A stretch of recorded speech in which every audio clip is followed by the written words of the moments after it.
आज का जो हमारा विषय रहेगा वो रहेगा what is a spiral approach. Spiral approach क्या है? स्पाइरल अप्रोच को हिंदी में कुंडली आयाम कहा जाता है। The spiral approach is a techniques often used in teaching.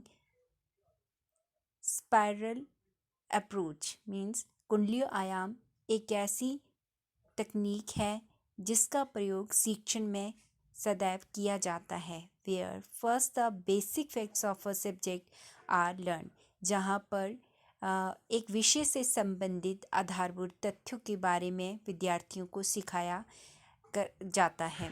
Without boring about detail, बिना किसी विस्तृत जानकारी के, और विद्यार्थियों को उस विषय को उबाऊ बनाकर। देन एज लर्निंग प्रोग्रेसेस, जैसे जैसे अधिगम की प्रक्रिया बढ़ती जाती है, मोर एंड मोर डिटेल, ज़्यादा से ज़्यादा जानकारी आर इंट्रोड्यूस से विद्यार्थियों को परिचित करवाया जाता है।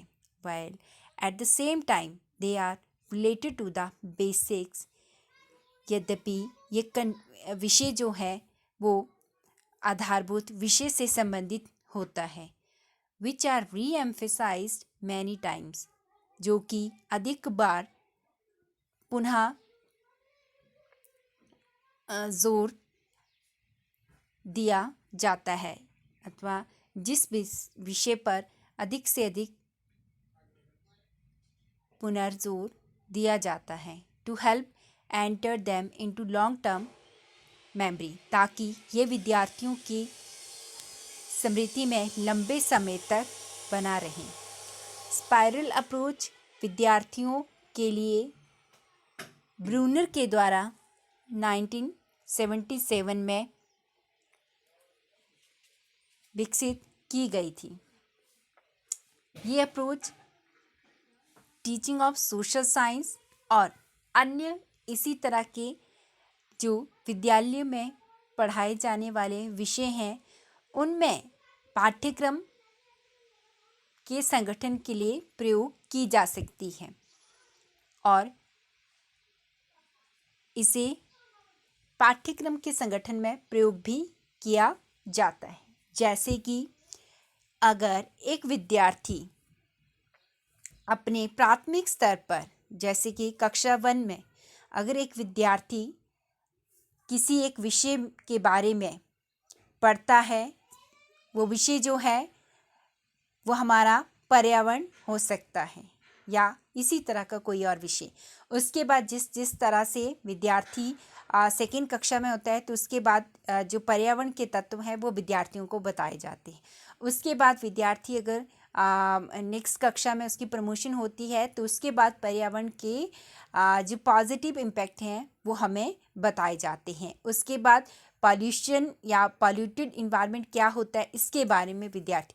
तो इसी तरह से कंटेंट एक ही रहेगा, लेकिन उसमें जो अधिक जानकारी जो है वो विद्यार्थियों को जो है वो जोड़ दी जाती है। उसी तरह से अगर हम मिडिल स्तर की कक्षाएं लेते हैं, तो मिडिल स्तर की कक्षाओं में जैसे विद्यार्थी 6 में अगर कोई विद्यार्थी जो है वो अर्ली मैन के बारे में पढ़ता है, अर्ली मैन मीन्स आदि मानव के बारे में पढ़ता है, तो उसके बाद 7th क्लास में उसके द्वारा की गई जो डिस्कवरीज हैं या उसके द्वारा समाज का किस तरह से विकास किया गया, और उसी तरह से 8th क्लास में उस विकास के क्या सकारात्मक और नकारात्मक प्रभाव पड़े, क्या समाज में परिवर्तन हुए, किस तरह से आज जो है वो समाज जो है वो विकसित हो रहा है।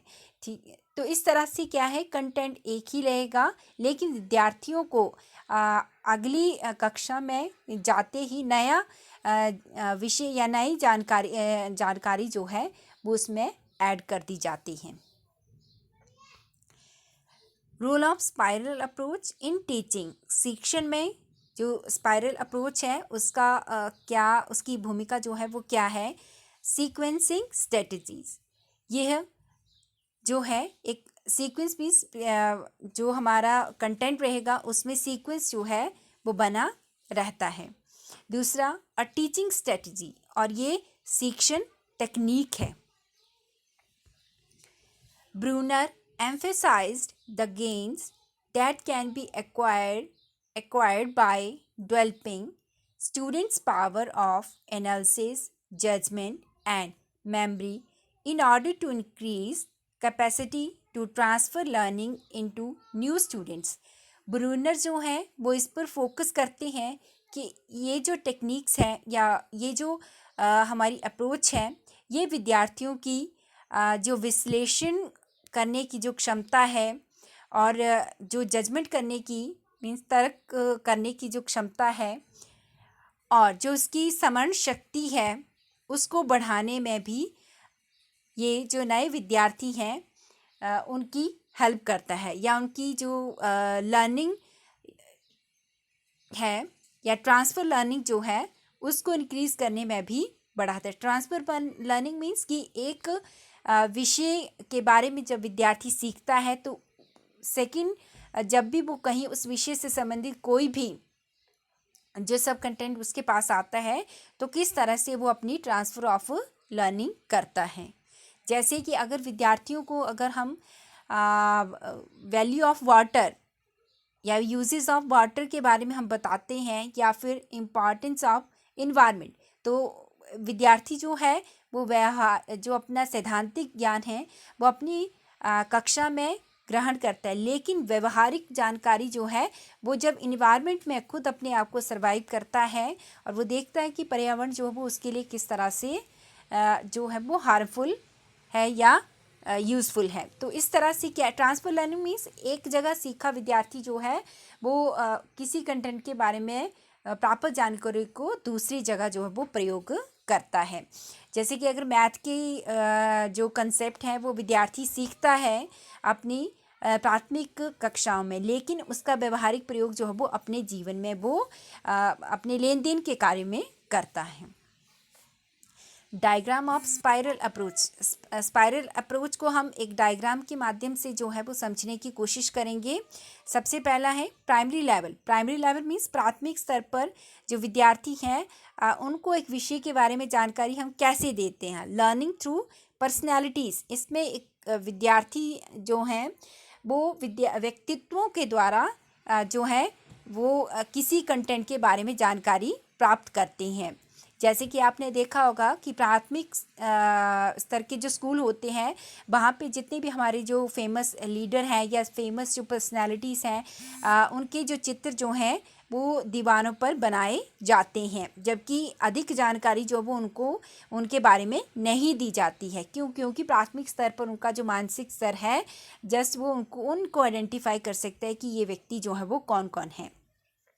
जैसे कि पंडित जवाहरलाल नेहरू हैं और भीमराव अंबेडकर है, देन रानी लक्ष्मीबाई, इस तरह की बहुत सारी ऐसे जो फेमस पर्सनालिटीज़ हैं, महात्मा गांधी हैं। तो वो विद्यार्थियों के लिए क्या है एक प्राथमिक स्तर पर पर्सनालिटीज़ हैं। सेकंड है लर्निंग थ्रू इवेंट्स।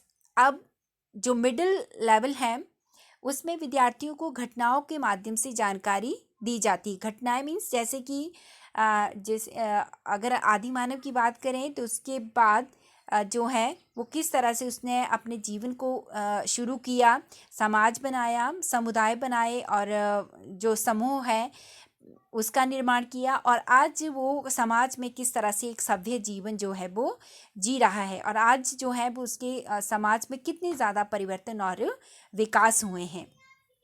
उसी तरह से अगर हम एक उदाहरण की बात करें तो सबसे पहले हम क्या है, अगर हमारा जो फर्स्ट रिवॉल्यूशन हुआ था 1857 में, 1857 की जो क्रांति थी उसके बारे में हम विद्यार्थियों को क्या है फर्स्ट हमने बताया कि प्राइमरी लेवल पे झांसी की रानी थी, लेकिन सेकंड हमने बताया कि उससे संबंधित कौन सी, मिडिल लेवल पे हमने बताया कि उससे संबंधित क्या घटना घटी।